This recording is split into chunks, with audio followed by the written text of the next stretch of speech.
तुम्हारे पास तो केवल यही विकल्प है कि तुम क्या करो या क्या ना करो, परंतु परिणाम तुम्हारे वश में नहीं है पार्थ। कर्म फल तुम्हारे वश में नहीं है।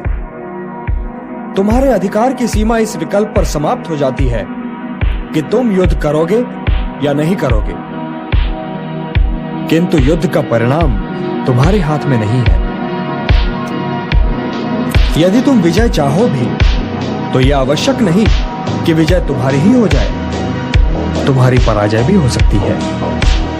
किंतु यदि तुम विजय से मोहित नहीं होगे तो पराजय से भी नहीं घबराओगे।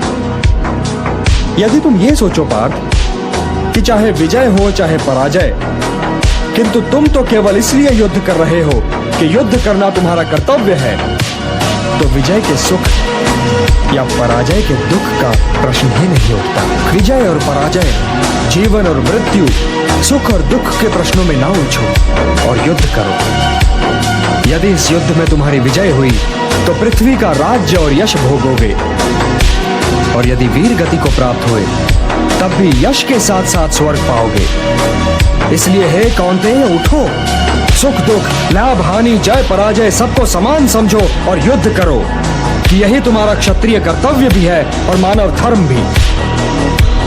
और जो न विजय से सुखी हो और न पराजय से दुखी, वही स्थित प्रज्ञ है, यही कर्म योग है। तुम सर्वश्रेष्ठ धनुर्धर हो, परंतु यदि तुम्हारा आखेट तनिक भी इधर से उधर हो जाए तो तुम चूक जाओगे।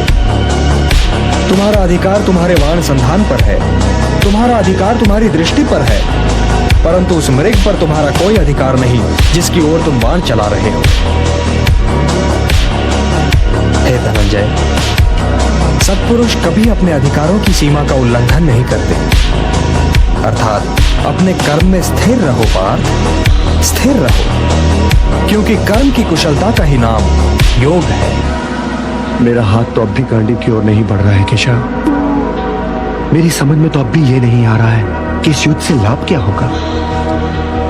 तुम ये निर्णय केवल इसलिए नहीं ले पा रहे हो पार्थ कि तुम इस क्षण को केवल व्यक्तिगत लाभ और व्यक्तिगत हानि के तुला में तोल रहे हो। यही तो मोह का बंधन है पार्थ, यही तो तुम्हारे शोक की जड़ है, और इसीलिए तुम्हारा ये कायर, पलाय और कलंक में डुबोने वाला शोक न तुम्हारे हित में है और न ही समाज के हित में। यह शोक न वर्तमान के लिए शुभ है और न ही भविष्य के लिए। लाभ और हानि की इस कामना में न भटको पार्थ, न भटको, केवल कर्म करो, कर्म।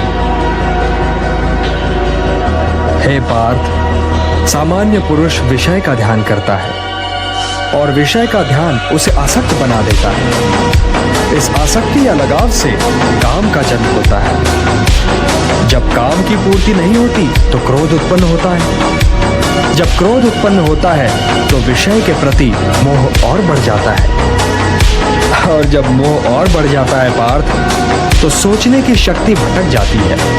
जब सोचने की शक्ति भटक जाती है तो बुद्धि का नाश होता है, और जब बुद्धि का नाश होता है तो मनुष्य का सर्वनाश हो जाता है। और हे कुंती पुत्र, तुम्हारा ये मोह तुम्हें बुद्धि के विनाश की ओर ले जा रहा है।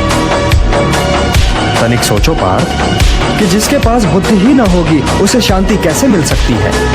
वो तो शांति और अशांति में अंतर ही नहीं कर सकता, और जो शांति को अशांति से अलग तक नहीं कर सकता वो भला कैसे सुखी हो सकता है। हे पार्थ, जैसे पवन के झोंके नाव को भटका देते हैं, वैसे ही कामनाएं बुद्धि को भटका देती हैं।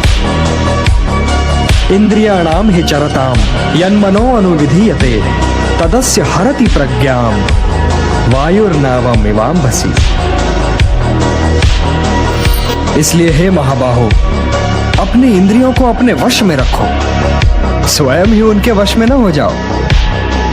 पार्थ, ये बात ध्यान से सुनो और समझो।